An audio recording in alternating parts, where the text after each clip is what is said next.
seguiremos estudiando temas de sociología general. ¿Se recuerdan? Lo que hemos abordado es cómo ha evolucionado el conocimiento de la humanidad con relación a esa realidad. Y ahí hemos identificado tres grandes momentos, ¿verdad? Tres grandes resultados creados por esta humanidad, en donde el primero fueron las concepciones filosóficas. ¿El segundo cuál fue? Las ciencias concretas o particulares. Muy bien. ¿Y el tercero? Concepciones sociológicas. Muy bien. Esos son los tres. Cuando tratamos el tercero, hablábamos de la posición de Marx y de la posición de Comte. ¿Se recuerdan? Comte decía, vamos a estudiar la sociedad, y para estudiar la sociedad, ¿qué método vamos a utilizar? El mismo de las ciencias naturales, dijo Comte, porque de plano que estudiar la sociedad y estudiar la naturaleza no tiene mucha diferencia. Podemos usar las mismas herramientas metodológicas y no va a haber ningún inconveniente. Seguramente si esos métodos han sido exitosos en la física, también lo van a hacer en esta física social, después llamada sociología. Pero por el otro lado, Marx le dijo, no podemos usar el mismo método. ¿Por qué? Porque la sociedad y la naturaleza son diferentes, no son iguales. En ese punto es que vamos a centrar nuestra explicación ahora. Las diferencias que hay entre estudiar la naturaleza y estudiar la sociedad. ¿Ustedes creen que es lo mismo estudiar la naturaleza que estudiar la sociedad? Por ejemplo, estudiar la naturaleza en lo más reciente fue esos estudios, esos experimentos que se hicieron por parte de algunos científicos orientados a identificar los elementos que permitían tener una vacuna contra el coronavirus, o por lo menos para de alguna manera contrarrestar los efectos si uno se contagiaba. Pues esos estudios que se hicieron para crear esa vacuna, esos estudios que se han hecho para tener las pruebas que permiten establecer si una persona está o no contagiada, esos estudios que se han hecho para conocer las consecuencias o los efectos que trae la enfermedad o que trae la vacunación, esos son estudios de la naturaleza, es un estudio de la naturaleza. Ahora, ¿y cuáles serían estudios de la sociedad? Estudio de la sociedad sería, por ejemplo, cuando nosotros nos preocupamos por saber qué es lo que pasó en Guatemala en la última década y por qué es que hoy estamos en unas condiciones sociales diferentes, porque si nosotros nos vamos en la historia para atrás, nos damos cuenta que antes habían muchas manifestaciones cuando la gente no estaba de acuerdo con alguna disposición del gobierno, mientras que ahora pareciera que la población se ha vuelto más tolerante. Bueno, pues algo ha de haber pasado ahí, algo ha de estar ocurriendo con esta Guatemala. Estudiar eso es estudiar un fenómeno social.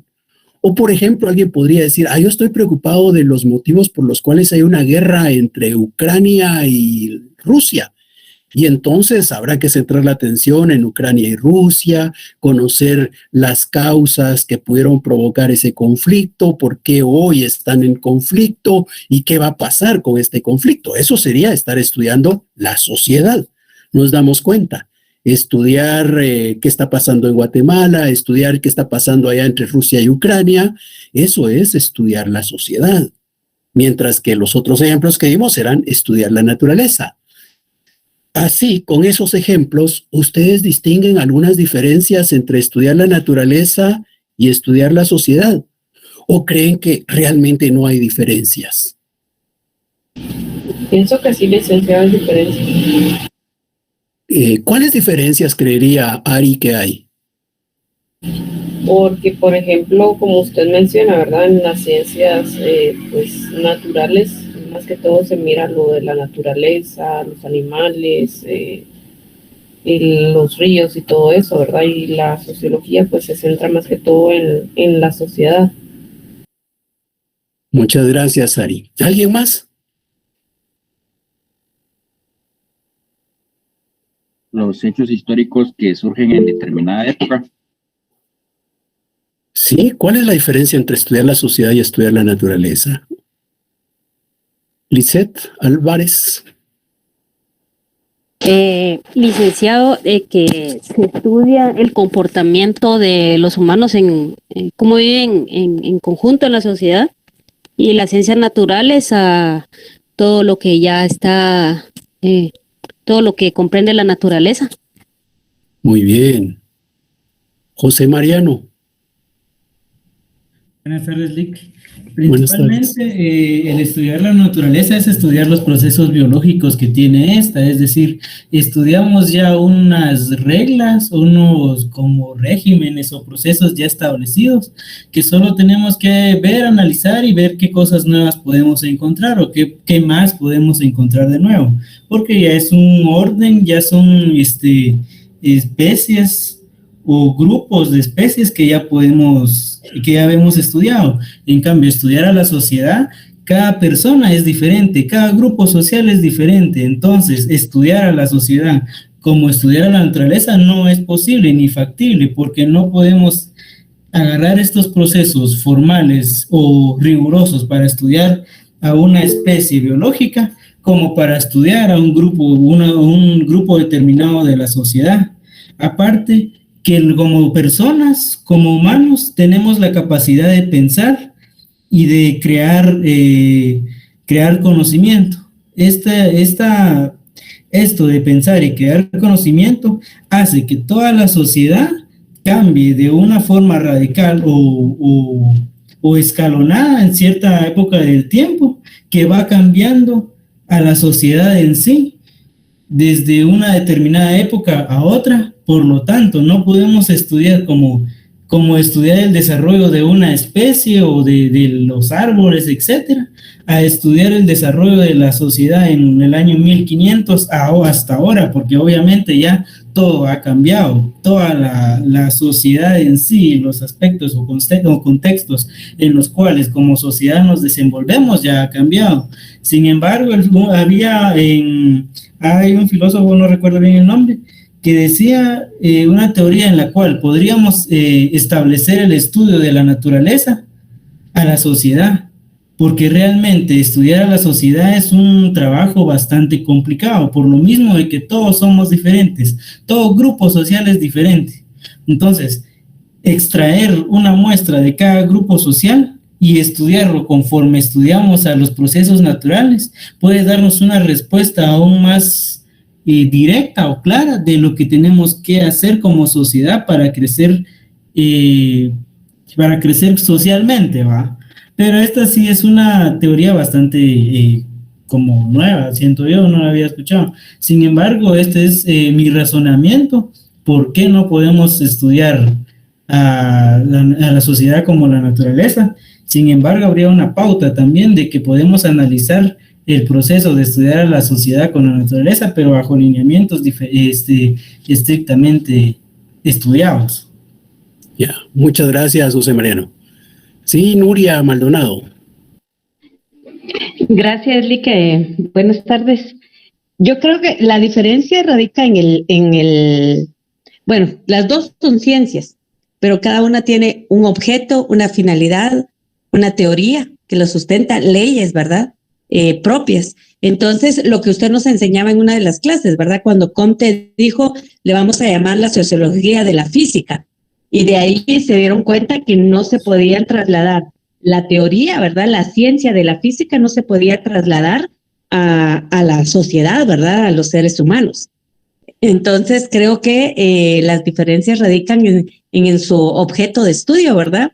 Su teoría, sus fundamentos, y las disciplinas que se desarrollan de cada una de esas. Muchas gracias, Nuria. Efectivamente, lo que han aportado los compañeros es prácticamente lo que se descubrió en aquella época, ¿ya? Entonces, solo que se sistematiza de una manera para poderlo ir entendiendo con un orden, pero es justamente lo mismo. Lo voy a explicar yo con esa sistematización y para eso vamos a usar una presentación en la que vamos a hablar cabalmente de temas que ustedes ya han de alguna manera expresado. Primero, aquí vamos a hablar de peculiaridades, y de peculiar quiere decir que es algo que la distingue, que la diferencia, ¿ya? Cada estudio tiene sus características. Si yo estudio la naturaleza, hay características. Si yo estudio la sociedad, hay características. Y a veces las características pueden ser comunes, ¿verdad? A veces no. Pero cuando yo hablo de peculiaridades, hablo de lo que distingue, lo que diferencia a una de la otra. Entonces, ahora vamos a ver esas diferencias Dicho en otra palabra, esas diferencias son las peculiaridades.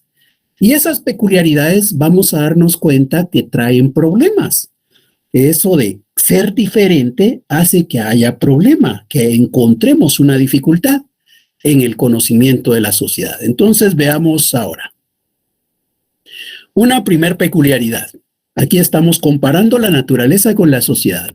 Aquí tenemos a alguien estudiando los fenómenos naturales y los fenómenos naturales se repiten, ¿ya? Se repiten. Por ejemplo, si estamos estudiando cómo germina una semillita, ¿se recuerdan que ustedes en la primaria pues hicieron aquel ejercicio de colocar unas semillitas de frijol en un algodón húmedo y que le pegara el sol y estar observándolo periódicamente, hacer un registro de lo que veían? Bueno, pues ahí estaban utilizando un método de estudio de las ciencias naturales. Pero, ¿qué pasaba si por accidente alguien botaba el frijolito? Pues no pasa nada, ¿verdad? Podemos conseguir otro frijolito en otro frasquito y colocarlo. Y si lo hicimos en la Semana Santa y nos fuimos de vacaciones y se nos olvidó que había que mantener húmedo el algodoncito, pues de igual manera lo volvemos a hacer. Realmente los fenómenos naturales los podemos repetir. Y los vemos repetir constantemente, la naturaleza los repite constantemente. Ahí en la naturaleza constantemente veo nacer aves, nacer plantas, nacer peces, nacer animalitos en general. Ahí en la naturaleza constantemente veo cómo los cuerpos caen al suelo, por ejemplo, los árboles de los frutos, algo que estaba en un peñasco o un ave que iba volando y botó algo, pues veo cómo caen las cosas y puedo estudiar la caída libre y se repite porque la naturaleza misma está recreando los fenómenos, está reproduciendo los fenómenos constantemente. Los fenómenos naturales se repiten. De igual manera, si nosotros no queremos hacerlo allá afuera, al aire libre, lo podemos hacer en un laboratorio. Y en un laboratorio yo puedo estar repitiendo el fenómeno para observarlo más detenidamente. Por ejemplo, si quisiéramos ver qué pasa cuando le ponemos fuego a una hoja de papel, pues agarro una hoja de papel, le prendo fuego y veo. Pero ¿y si por accidente sufrí una distracción? Pues no hay problema, agarro otra hoja, le prendo fuego y otra vez veo. Y si no vi lo suficiente, pues hasta me puedo valer de una cámara y luego ponerle una velocidad lenta a la cámara y apreciarlo más despacio. Los fenómenos naturales se repiten constantemente. Ahora, ¿qué pasa en la sociedad? Bueno, pues en la sociedad los fenómenos no se repiten. Ahí los fenómenos son singulares, son únicos. Porque, por ejemplo, decíamos, vamos a estudiar la guerra entre Ucrania y Rusia. Esa es una guerra, pero no podemos reproducirla. No podemos venirnos aquí a Guatemala a un laboratorio y ahora aquí vamos a reproducir la guerra Ucrania-Rusia a ver cómo marcha. No, no se puede. O queremos estudiar la Primera Guerra Mundial. Pues tampoco podemos traer el fenómeno Primera Guerra Mundial a un laboratorio.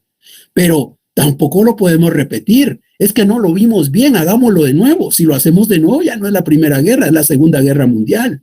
Los fenómenos sociales son singulares, son únicos. Esa es una peculiaridad, esa es una diferencia. En tanto que en la naturaleza los fenómenos se repiten constantemente por la misma naturaleza o son recreados por el hombre, en el caso de la sociedad no. Los fenómenos son únicos, no se repiten, son singulares. Esa es una peculiaridad. Pero esa peculiaridad va a traer una dificultad, va a traer un problema. Ahí sí que, como dicen, ¿verdad? Si uno es diferente a los demás, siempre va a llevar o va a encontrar problemas, ¿verdad?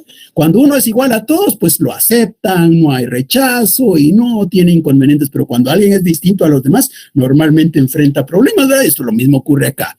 Aquí el estudio de la sociedad es distinto y eso hace que vayan a encontrarse problemas, que vayamos a tener dificultades. Y veamos en qué consiste la dificultad. Primero, la gracia de estar haciendo estudios en cualquiera de las dos áreas, en la naturaleza o en la sociedad, la gracia de hacer estudios es conseguir una ley, ¿ya? Conseguir una ley. ¿Y qué es una ley? Una ley es una relación necesaria entre por lo menos dos fenómenos donde uno es causa y otro es efecto. Eso es una ley. La ley es el lazo que va a unir a estos fenómenos. La ley me va a decir que cuando ocurre la causa, seguramente se presenta el efecto. Siempre que se da la causa, viene el efecto. Eso es lo que dice la ley. Entonces, por ejemplo, hemos visto que está la ley de la inercia, ¿verdad? Y la ley de la inercia dice que todo cuerpo que está en movimiento tiende a seguir en movimiento. O todo cuerpo que está en reposo tiende a seguir en reposo. De esto hemos hablado en otra clase.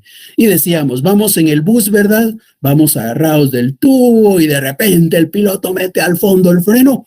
El bus iba avanzando. ¿Y qué pasó? Quedó en reposo. ¿Y nosotros qué? Nosotros también, así como el bus iba en marcha, nosotros también estábamos en movimiento. Nosotros pareciera que no lo sentimos, pero estábamos moviéndonos a la par del bus. Cuando aquel frena, el bus entra en reposo y nosotros estábamos en movimiento. Y como estábamos en movimiento, tendemos a seguir en movimiento y por eso nos vamos casi que empujando a los que están adelante o caemos en los de adelante, ¿verdad? ¿Eso qué implica? Una ley que nos dice que lo que está en movimiento tiende a seguir en movimiento. Lo que está en reposo tiende a seguir en reposo. Es causa y efecto. Esa relación de causa y efecto es la ley. Entonces es algo así como, por ejemplo, tenemos fiebre, ¿verdad? Tenemos fiebre, nos toman la temperatura, tenemos fiebre. Bueno, pues, ¿qué hacemos? Hay fiebre, ¿verdad? Ya sabemos que existe una pastillita por ahí que si la tomamos, nos baja la fiebre. Entonces, esa pastillita, al tomarla, baja la fiebre. Ahí hay una ley que se ha descubierto. Se ha descubierto que el acetaminofén, por ejemplo, produce como efecto una caída en la temperatura. Es una ley que se ha descubierto. La gracia de las leyes, la gracia de descubrir las leyes es que una vez yo sé cuál es la causa, puedo controlar al efecto. Si yo sé que, por ejemplo, haciendo que el agua hierva, se van a morir los bichos que van en ella, pues entonces ahí hay una ley. Un aumento de temperatura produce la muerte de los microbios que pueda tener el agua. Es una ley. Entonces yo tengo agua, la quiero tomar, no puedo comprar salvavidas, me va a salir más caro, ¿verdad? Porque la voy a tener que hervir, pero hiervo el agua. Al hervirla, entonces ya puedo tomarla tranquilamente. Tal vez el sabor no vaya a ser del todo el mismo, va por un cambio que se produce ahí en el hervor, pero ¿qué nos muestra eso? Las leyes sirven para que nosotros produzcamos los efectos o para que evitemos que se den, para que no ocurran, como en el caso del tomar el acetaminofén hace que baje la fiebre, esa es una ley. Yo conozco el efecto, entonces digo, quiero producir ese efecto, caída en la fiebre, ¿qué hago? Tomar acetaminofén. O yo quiero matar los microbios que hay, ¿qué hago para producir ese efecto? Ponerle fuego a la olla. Eso es la ley. La ley nos ayuda a controlar los efectos, a evitarlos o a provocarlos. ¿Por qué? Porque yo sé que la causa produce el efecto. Y eso en la naturaleza funciona muy bien. ¿Pero por qué funciona muy bien? Funciona muy bien porque el fenómeno causa y el fenómeno efecto se repiten constantemente. La causa la veo aquí, la veo allá, la veo por el otro lado. Y el efecto también lo puedo ver en esos lugares. Es decir, los fenómenos se repiten. Entonces, así como para un niño puedo usar cierta cantidad de acetaminofén, para un adolescente puedo usar otra, para un joven otra, para un adulto otra, para un anciano otra, pero siempre al final el resultado es el mismo. ¿Por qué? Porque el fenómeno lo puedo ver, el fenómeno causa, el fenómeno efecto lo puedo ver en cualquiera de ellos. Los fenómenos naturales se repiten. Pero ahora imaginémonos que queremos estudiar las causas de la Primera Guerra Mundial. Si yo estoy estudiando las causas de la Primera Guerra Mundial, entonces quiere decir que estoy viendo estas causas que produjeron esta guerra. Pero, ¿para qué estudiar las causas de la Primera Guerra Mundial si Primera Guerra Mundial solo fue una? Ya no puede haber otra. Ya no puede haber otra Primera Guerra Mundial. Entonces voy a estudiar algo para buscar una ley que no me va a servir. Y que no me va a servir porque el fenómeno no se va a volver a presentar. Entonces, en ese contexto, vinieron y dijeron, pues entonces no estudiemos la sociedad, dijeron en aquel entonces. No estudiemos la sociedad porque en esa sociedad, aunque descubriéramos las leyes, no van a tener aplicación si los fenómenos son únicos, son singulares. Esa es la dificultad. ¿Cómo resolver la dificultad? Y en eso vino Carlos Marx. Y Carlos Marx dijo, bueno, pues veamos los fenómenos que son únicos, que son singulares en la sociedad. En el caso de Guatemala, por ejemplo, aquí tenemos una imagen de la conquista. La conquista de Guatemala fue un fenómeno único y lo representamos con esa lucha entre Tecún Umán y Pedro de Alvarado, un fenómeno único, ¿verdad? Bueno, aquí tenemos otro fenómeno único, es la independencia. Esa independencia que se dio no entre el pueblo de Guatemala y España, ¿verdad?, sino entre aquellos criollos y la corona española. Incluso por eso los criollos en el acta de independencia escriben que hacen la independencia antes que la hagan los nativos de estas tierras, ¿verdad? Entonces, esa es una muestra que no es la independencia del pueblo, pero es un fenómeno único. Aquí hay otro fenómeno único. Este fenómeno único se conoce como la Reforma Liberal de 1871. Este fenómeno también es único. Este fenómeno es el que conmemoramos el 30 de junio, ¿verdad? ¿Por qué? Normalmente decimos es el día del ejército, pero también es el día en que estos señores entraron a Guatemala, obviamente con un ejército, y triunfó lo que se conoce como la Reforma Liberal. Y es de ahí que prácticamente nace la existencia del ejército de Guatemala. Por eso el 30 de junio es el día en que se conmemora esta institución. Bien, y otro fenómeno único es la Revolución de Octubre de 1944, ¿verdad? Que tenemos aquí 4 fenómenos únicos. Y como son únicos, realmente estudiarlos, decían aquellos, no vale la pena porque ¿para qué saber sus causas si estos nunca se van a volver a presentar? Entonces, no es necesario estudiarlos. Efectivamente, los fenómenos sociales son singulares, pero ¿qué tenemos aquí? Aquí lo que hay es una lucha, ¿verdad? Una lucha entre los nativos de estas tierras y los españoles. Y en el segundo cuadrito, como decíamos, también hay una lucha entre los criollos y la corona española. Luego en el tercero también hay una lucha. Es la lucha entre los conservadores y los liberales, porque se recuerdan, estos señores que son los liberales querían tierras para producir café. ¿Por qué? Porque la cochinilla, que era el producto que ellos vendían, ya no lo compraban en Europa. Entonces, ¿qué andaban comprando en Europa? Café. Entonces ellos querían producir café, pero para producir café se necesitaba de tierra y ellos no tenían tierra. Entonces, ¿quién tenía la tierra? Los conservadores. Entonces los liberales hacen una lucha contra los conservadores para agenciarse de esas tierras y producir café y entonces conseguir un beneficio económico. Pero ¿qué nos muestra eso? Que ahí también había una lucha entonces entre conservadores y liberales. Y luego en la Revolución de Octubre también lo que podemos distinguir al final de cuentas es una lucha entre una pequeña burguesía que quería producir cambios, ¿verdad? Por eso es que se recuerdan cuando estudiamos el feudalismo y la lucha entre los señores feudales y los pequeños burgueses, explicábamos que los pequeños burgueses buscaban que las tierras se dedicaran a otra cosa. Bueno, pues igual acá, la Revolución de Octubre de 1944 busca producir cambios en el campo y por eso es que pretendía quitar las tierras a algunos para dárselas a los campesinos, ¿verdad? Porque esas tierras no estaban siendo utilizadas. Y si los campesinos llegaban a tener tierras, iban a producir, y si producían, vendían, y si vendían, tenían dinero, y si tenían dinero, los campesinos ya iban a poder comprarle a los industriales que se encontraran en la ciudad de Guatemala.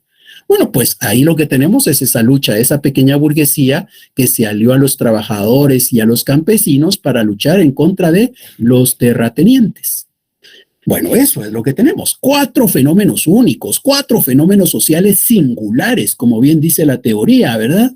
Sin embargo, Carlos Marx dijo, a pesar de que los fenómenos sociales son singulares, si nosotros observamos detenidamente, vamos a descubrir que estos fenómenos tienen algunos elementos en común. ¿Y qué hay de común entre estos 4 elementos? El conflicto social, ¿verdad? El conflicto social es lo que hay de común. Entonces, dijo Carlos Marx, lo que hay que hacer es tomar ese elemento común. Y con ese elemento común podemos construir una ley. Y dijo, entonces, en la singularidad coexiste algo que es común. Y esto puede ayudar a formular una ley científica. ¿Y cuál sería la ley científica en este caso? En este caso, la ley científica lo que implicaría es que hay una causa y hay un efecto. La lucha de clases produce como efecto el cambio social. nos damos cuenta, los fenómenos sociales son singulares, pero aun cuando son singulares, si notamos detenidamente, vamos a encontrar los elementos comunes. Y esos elementos comunes son los que van a ayudar a construir las leyes. Y estas leyes sí nos van a permitir poder predecir, porque para eso son las leyes, ¿verdad? Cuando decíamos que la ley es esa relación de causa y efecto, quiere decir que yo controlo los efectos, que yo puedo provocarlos o puedo evitarlos. Si yo puedo provocarlos o puedo evitarlos, quiere decir que puedo también preverlos, ¿verdad? Prever, es decir, verlos antes de que ocurran. O puedo predecirlos, es decir, decirlos antes de que ocurran. Para eso son las leyes, para predecir, para prever. Entonces, estas leyes sociales sí se pueden formular si tomamos en cuenta los elementos comunes. Y esta ley nos va a poder ayudar a resolver cualquier otro fenómeno, a conocer que si queremos producir un cambio, ¿qué hay que hacer? Luchar. Sin lucha no se consiguen los cambios sociales. Eso es lo que se ha descubierto acá entonces. ¿Qué está mostrando ahí? Una correlación. ¿Qué quiere decir correlación? Quiere decir que hay dos elementos que están interrelacionados, uno con el otro y el otro con el uno, ¿verdad? En este caso, lo común está relacionado con lo singular. Existe la singularidad, pero así como existe la singularidad, allí mismo existe lo común. Entonces, es cierto, los fenómenos sociales son singulares, son únicos, pero ahí coexiste lo común y lo singular. Si tomamos lo común, con lo común vamos a poder formular las leyes que nos van a permitir predecir, que nos van a permitir prever qué es lo que va a ocurrir. ¿Alguna duda?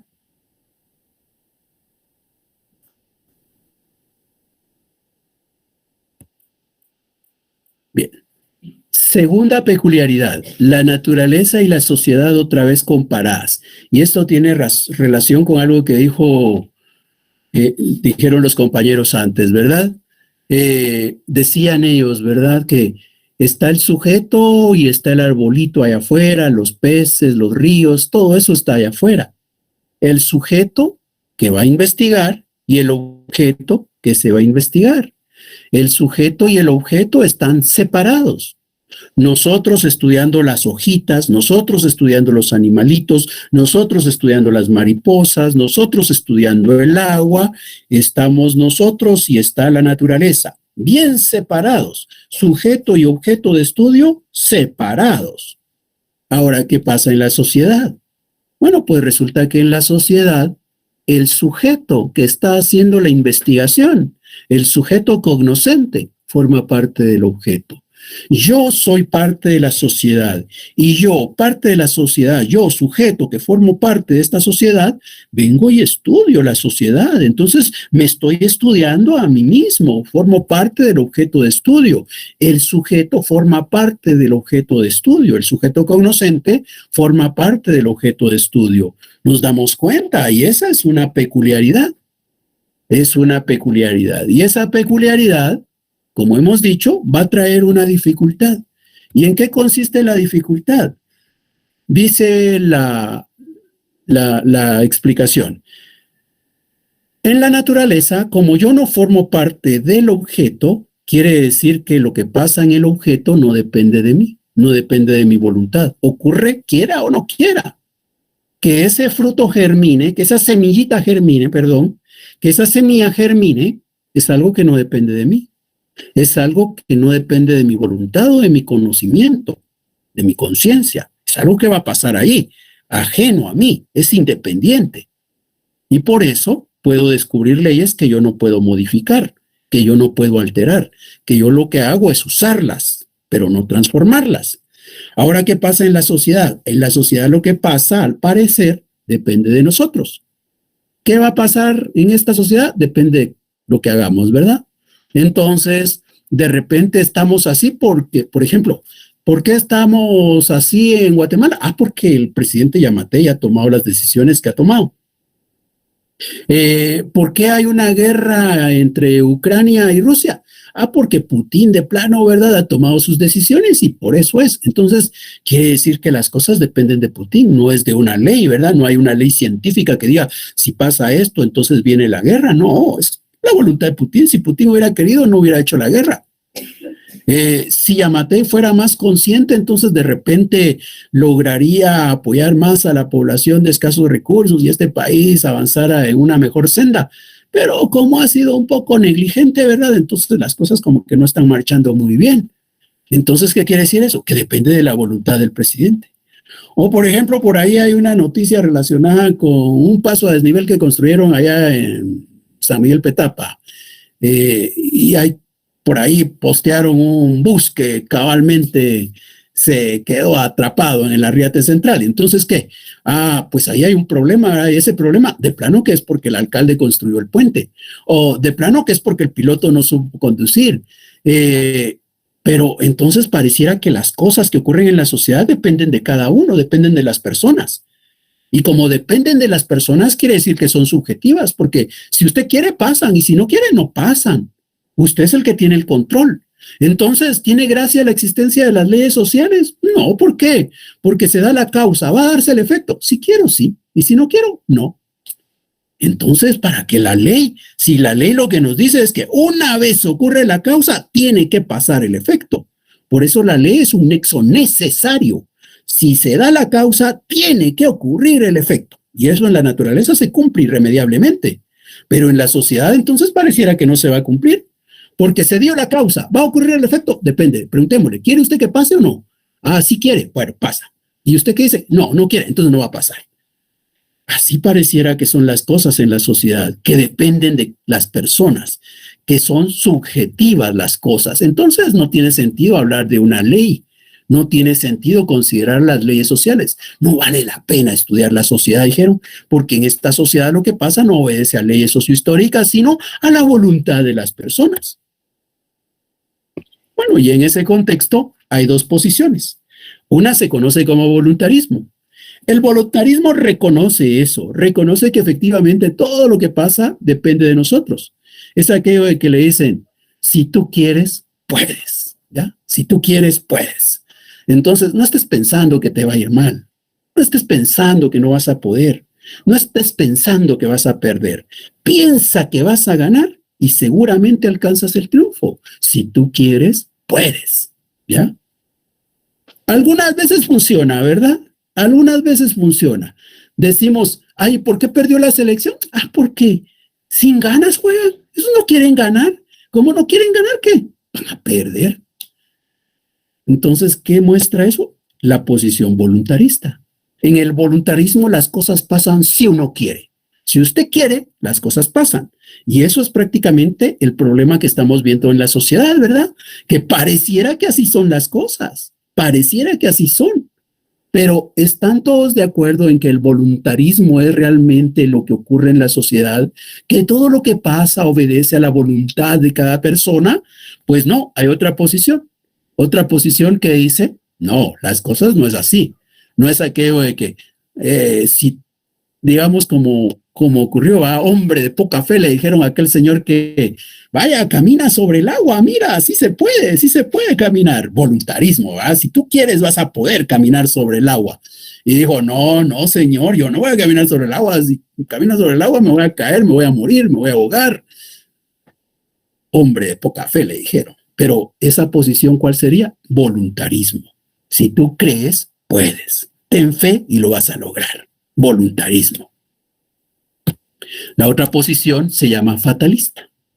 Y la posición fatalista lo que nos dice es, miren, no importa qué hagan ustedes, las cosas ya están establecidas. No importa qué hagas, tu futuro está determinado, ¿ya? Eso es el fatalismo. En el fatalismo, ¿será que hacemos algo? No, de todas formas va a pasar, ¿ya? No podemos evitarlo, es inevitable. Nuestro destino está escrito, ¿ya? Ese es el fatalismo. Y como un ejemplo de fatalismo tenemos aquí a Esquilo, que no es que él haya creado el fatalismo, ya solo es un ejemplo. Allá Esquilo es un dramaturgo griego. Esquilo vivió obviamente en Grecia, ¿verdad? Y allá en Grecia acostumbraban las personas a querer saber cuál era su futuro. ¿Y a quién no le gustaría conocer su futuro, verdad? Eso es otro tema de discusión. Pero allá en Grecia era común que las personas quisieran saber qué iba a pasar. Entonces, lo que todo el mundo quería saber era cómo iba a morir. qué era lo que iba a pasar para que uno muriera. ¿Y por qué quiere saber qué va a pasar? Para ver si puede evitarlo, ¿verdad? Entonces a Esquilo también le nació la duda de, ay, pero ¿qué será lo que va a hacer que yo pierda la vida? Y fue Esquilo con una persona a decirle, léame ahí el oráculo, cuénteme qué es lo que va a pasar, cómo voy a morir. Y le dijo, Esquilo, tú vas a morir porque una casa va a caer sobre ti. Una casa caerá y perderás la vida. Esquilo dijo, ¿y ahora qué hago? Y Esquilo entonces dijo, si va a caer una casa sobre mí es porque estoy aquí en la ciudad, y aquí en la ciudad sí casa por un lado, casa por el otro, ¿verdad? Entonces, ¿qué tengo que hacer? Dijo Esquilo, tengo que irme a un lugar en donde no hayan casas, así no me voy a morir, pues. Y dijo, ¿dónde no encuentro casas? ¿Dónde no encuentro casas? En la playa. En la playa no hay casas porque nadie construye su casa en la orilla de la playa, ¿verdad? Porque se la llevaría la marea. Entonces Esquilo se fue a vivir a la playa. Y tranquilamente andaba Esquilo caminando por la playa, cuando un día de tantos pasó sobre él un águila. Y el águila que llevaba, las águilas se comen a las tortugas. Entonces el águila capturó a una tortuga. Iba volando cuando de repente pasa sobre Esquilo y las aves, las águilas lo que hacen es botar la tortuga para que se quiebre la caparazón y entonces puedan comerse a la tortuga, ¿verdad? Entonces viene el águila, suelta la tortuga, cae sobre la cabeza de Esquilo y Esquilo se muere. La casa de la tortuga mató a Esquilo. ¿Se dan cuenta cómo es el destino? El destino está escrito. Nosotros no podemos cambiarlo. No importa qué hagamos. Al final de cuentas, las cosas nos van a pasar. Miren lo que le pasó a Esquilo. Esquilo no quería morirse. Sabía que una casa le iba a caer encima y se fue a la playa. Y de todas formas, una casa le cayó en la cabeza y lo mató. El destino está escrito y de manera inexorable va a ocurrir. Eso es el fatalismo, ¿ya? El fatalismo es creer que las cosas ocurren aunque uno no quiera. Mientras que el voluntarismo es, no, aquí todo va a pasar si queremos, si podemos. Dos posiciones. Ahora, Marx no dijo, seamos voluntaristas. Tampoco dijo, seamos fatalistas. Dijo, busquemos un punto intermedio.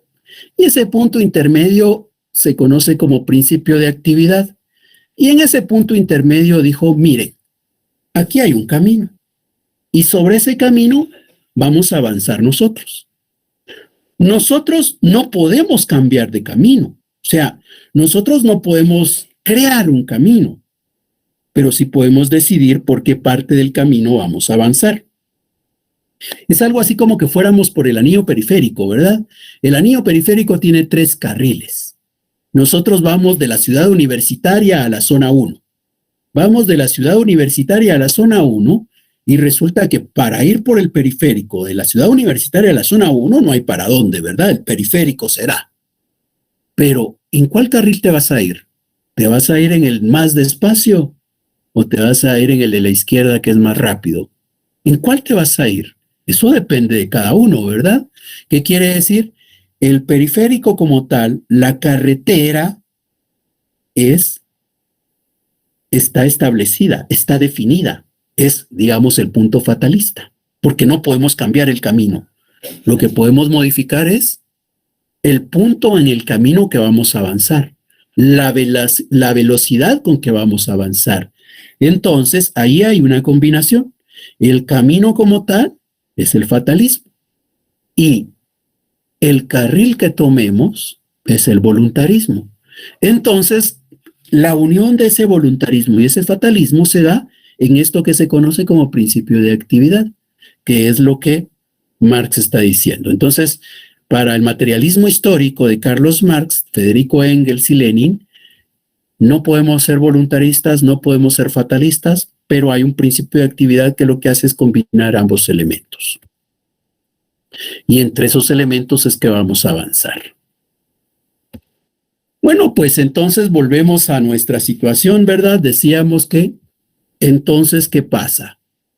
¿Dependen las cosas de lo que cada quien quiere o ya está establecido el camino? Aquí tenemos otra vez los 4 fenómenos de los que antes hemos hablado. Ahora no nos vamos a fijar si son únicos y qué hay de común en ellos. No es eso lo que andamos buscando. Ahora es otra cosa la que andamos buscando.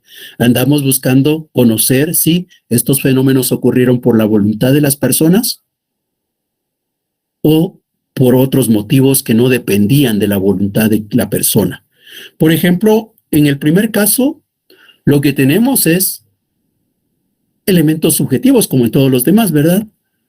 Tenemos un elemento subjetivo. ¿Y cuál es el elemento subjetivo? La voluntad de Pedro de Alvarado, la voluntad de Tecumumán.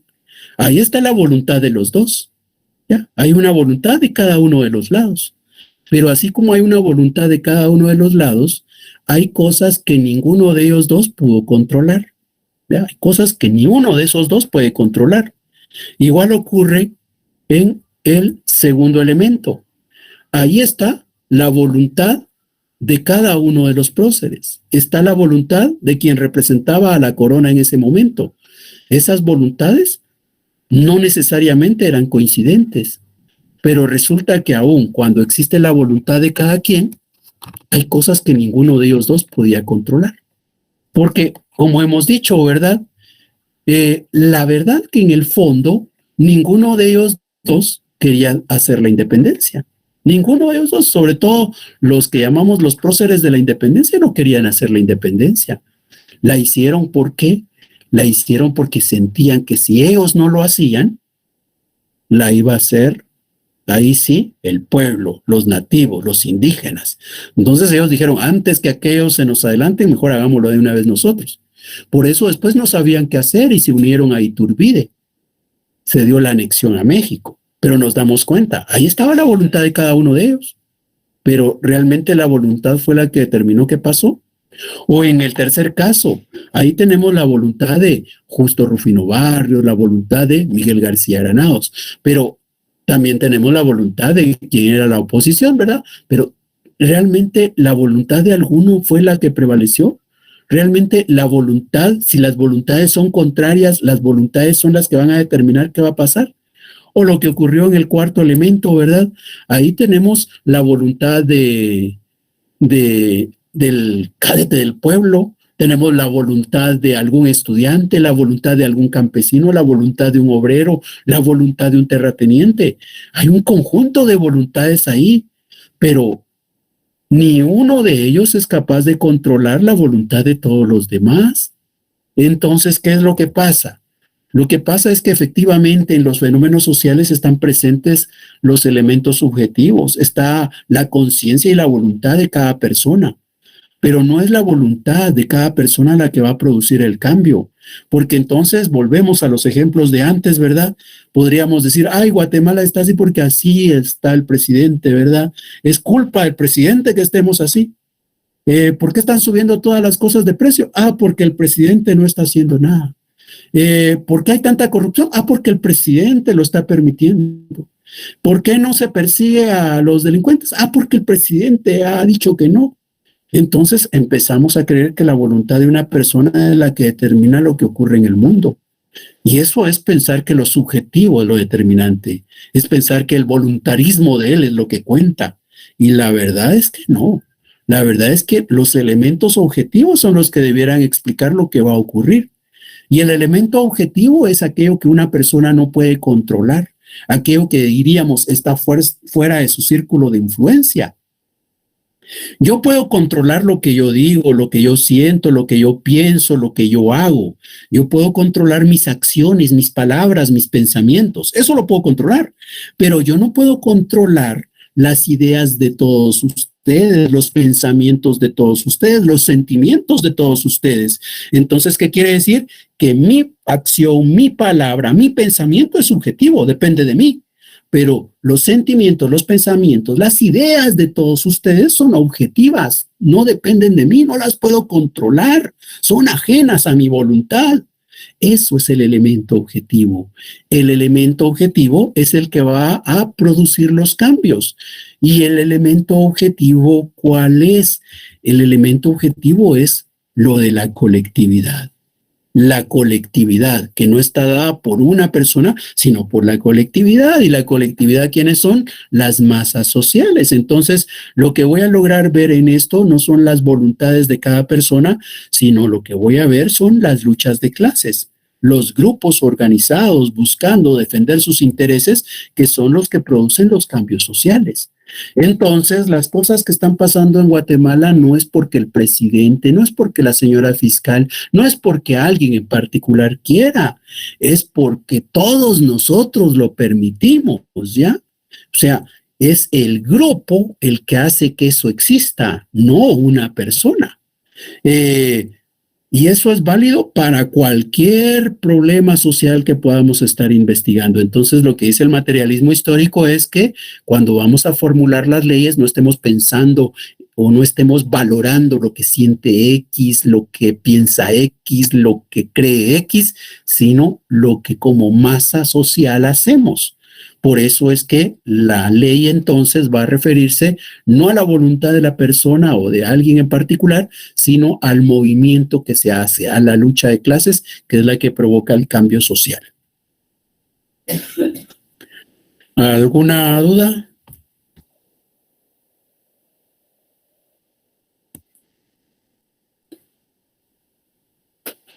Entonces lo que tenemos ahí es otra vez una correlación, es la correlación entre lo objetivo y lo subjetivo, en donde lo objetivo existe en lo subjetivo, porque cada uno tiene su voluntad, ¿ya? En este caso, por ejemplo, nosotros como grupo, cada uno de todos nosotros tiene su voluntad, tiene su conciencia, eso es subjetivo, lo de cada uno, pero al final de cuentas, lo que como grupo hacemos no depende de alguien en particular, eso es lo objetivo, y eso objetivo es lo que hay que estudiar.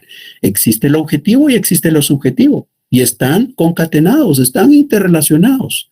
¿Qué debe valorarse para crear una ley? No lo subjetivo, sino lo objetivo.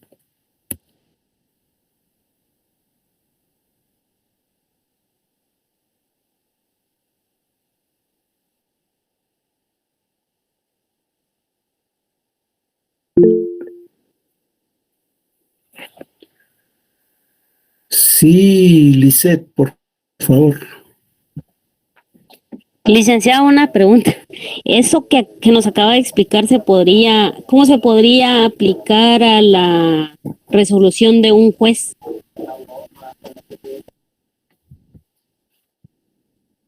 Gracias. Primero, aquí estamos hablando de la sociedad. La resolución de un juez, ¿qué ciencia la estudia? Me refiero al punto de que él resuelve objetivamente conforme a la ley, pero subjetivamente también. Ah, claro. En ese sentido específico. Sí. Primero, la pregunta de qué ciencia estudiaba la resolución de un juez es para poder ubicarnos en el contexto, ¿verdad? Obviamente la resolución de un juez no es un fenómeno social. Ocurre en la sociedad, obviamente, pero no es un fenómeno estudiado por la ciencia sociología, es un fenómeno estudiado por el derecho. Entonces, no es del todo válido el análisis en ese contexto, porque no es un fenómeno social de los que le importan a la sociología. Ahora, en cuanto a la intención de tratar de identificar ahí elementos objetivos y subjetivos, por supuesto, ahí se puede también. Podemos identificar que la voluntad del juez, el criterio del juez juega cuando él está formulando su resolución. Es decir, él cuando resuelve está valorando el derecho, pero ya el hecho de valorar ya es algo subjetivo, ¿verdad? Entonces están las normas y está la voluntad de él. Obviamente, ahí hay elementos objetivos y subjetivos. También lo podemos ver, por ejemplo, cuando se hace la evaluación docente. Y al hacer la evaluación docente, pues ahí hay elementos objetivos y subjetivos. Ustedes como alumnos hacen una evaluación de los docentes titulares, les pasan un cuestionario. ¿Y cuándo pasan el cuestionario? Diría alguien. Bueno, pues normalmente ustedes ya están en el segundo año. El cuestionario se pasó a finales del año pasado. Bueno, pues resulta que cuando pasan ese cuestionario, ustedes lo resuelven, ustedes lo contestan. Pero ahí está lo que ustedes sienten, lo que ustedes creen, ¿verdad? y está la realidad propiamente. Por ahí hay algunos que dicen, ay, como yo perdí, ¿verdad? Entonces voy a calificar ahí todo malo. O como que viniera un docente y dijera, ay, como hoy estoy enojado, ¿verdad? O me molesté con esos alumnos, soy bien estricto cuando califico. ¿Qué quiere decir? Que ahí va la voluntad, la conciencia de él y un elemento objetivo también, pero pareciera que está pesando más lo subjetivo. En todo prácticamente siempre hay elementos objetivos y subjetivos, pero aquí no lo estamos viendo en lo individual, sino lo estamos viendo en la colectividad, en la sociedad como tal. Randy Rubén González. Gracias, Lick. Para servirle, Lizeth. Buenas noches, Lick. Yo solo tenía una duda con respecto al principio de actividad. El principio de actividad como no, bueno, como agarra también como lo fatalista y lo voluntarista. Con eso iría, no sé si es vaga mi idea, pero si eso conectaría actualmente con el sistema meritocrático. Ya, ¿qué es el sistema meritocrático? Bueno, la meritocracia se toca, pero en política. Y en política está justamente planteado como lo que es el gobierno de los ganadores, ¿verdad? Como que en teoría debería estar la persona ocupando estos puestos, la persona que es más apta, más adecuada para el cargo. Pero dentro del principio de actividad justamente se nota también, o sea, yo lo asocio así, como que la voluntad es la decisión, pero el fatalismo también es como que en cierto punto lo que se trata de evitar en un principio de actividad al tomar una decisión. Ya, muchas gracias. Sí, efectivamente, cuando le preguntaba qué era y usted me lo ubica en la política, otra vez, ¿verdad? Entonces estamos hablando de otra ciencia, de la política. Y por tanto, el análisis no es del todo válido para el contexto de la sociología. Sin embargo, cuando hace la consideración con el ánimo de encontrar qué hay de fatalismo y qué hay de voluntarismo, ahí es correcto. Y es que efectivamente, ¿verdad? En todo podemos encontrar ejemplos de fatalismo y voluntarismo. El ejemplo, incluso el ejemplo que yo les di de Esquilo, es un ejemplo de carácter individual, ¿verdad? No es un contexto social, solo era para que entendiéramos el concepto. Pero sí, por ejemplo, si yo digo, ay, no, de plano que en este examen me va a ir mal porque de plano que me va a ir mal, siempre me va mal en los primeros parciales, es hasta en los segundos que ya saco mejores notas, como que así estoy yo predestinado, ¿verdad? Eso es fatalista, ¿verdad? Eso es fatalista. En cambio, aquel que diga, no, a mí me va a ir bien, a mí me va a ir bien, yo sé que me va a ir bien, eso sería voluntarismo, ¿verdad? Que no es lo mismo que optimismo, pero son posiciones que vamos a poder encontrar realmente en todas las esferas de la vida, no solo en el ámbito de la sociedad o de la sociología. Pero sí es válido su ejemplo para entender esa diferencia o comprender que el principio de actividad lo que busca es unir ambos elementos. El ejemplo es válido para eso.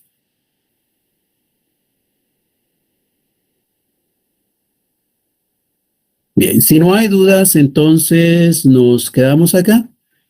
El próximo día cubrimos una tercera peculiaridad y hablamos de los principios del materialismo y con eso estaríamos concluyendo el contenido que va a ser evaluado en el primer parcial. La próxima semana tenemos exámenes parciales, ¿verdad? Tenemos, recuerdo, examen parcial el miércoles y el viernes, que son justamente los días de clase. Entonces, como van a estar ustedes en examen parcial, no vamos a tener clase. Nosotros tendríamos clase este viernes y casi que después estaríamos en el momento del examen. El examen esperamos, como dije en su oportunidad en aquella primera clase, hacerlo en Moodle, pero igual les estaré compartiendo detalles más adelante. De momento tenemos creada la clase en Moodle, pero todavía falta que los asignen a ustedes. Entonces, por ahora no nos preocupemos de eso, solo sepamos que el viernes hay clase y que probablemente el viernes ya tenemos mejor claridad sobre qué podemos hacer para el primer examen parcial. Entonces, si no hay dudas, si no hay inquietudes, nos quedamos acá y estaríamos el próximo